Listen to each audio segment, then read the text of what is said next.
So why do we exist? Why are we here? What is the meaning of life? This has been a question that man has pondered since the beginning of time. Literally, Adam and Eve found themselves questioning their own identity in the middle of deception. Thousands of years ago, Greeks and Romans sat and pondered the meaning of life and just being. Today, we have social conflict after social conflict on the categorical lives mattering more or less than others. All this points to a question of why are we here?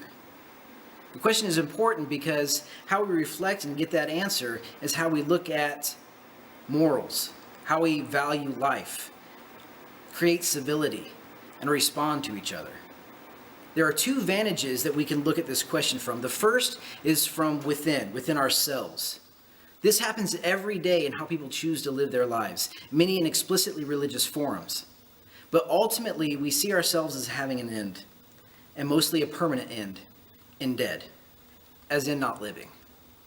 If we look to ourselves, we really don't find a reason for existing. I mean, think about it. If you know you're going to die, it only makes sense that you would do nothing with this life and waste it, or try to hoard as much as you can and disguise it as living a life to the fullest until you're dead.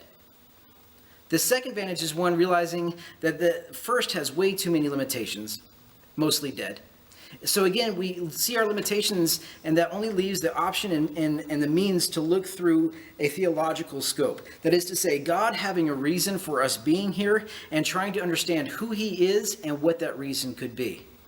Scripture, fortunately for us, provides us a glimpse in how we can understand who he is and this life we have been endowed with.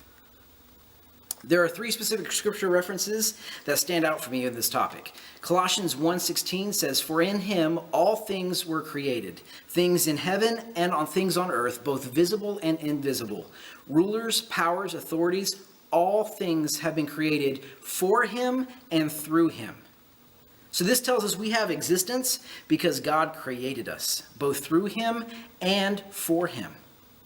Now, this is more important when we realize that Genesis chapter 1 says, "And God said, let us make man in our own likeness." And so God created both man and woman in his own likeness. Not only did God decide to make us in his likeness, but verse 28 says something special. He chose to bless us and desires us to be successful. That's not insignificant. We also get an understanding of who God is in 1 John 4:8, where Scripture explicitly states that God is love. So we get a picture here that God is a loving creator who specifically took the time at the end of seeing his glorious creation out of nothing and said, now I'm going to make something special.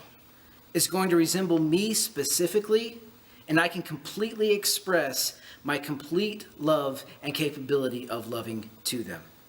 You see, he is creator. It's what he does. He creates.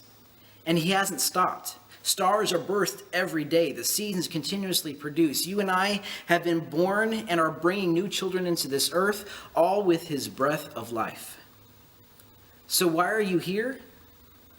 You are here simply and specifically because you are loved. You are loved, and you are to experience his love. And when we respond to his love, we find life everlasting. So why are you here? You are loved. So how will you respond? #AskThePastor.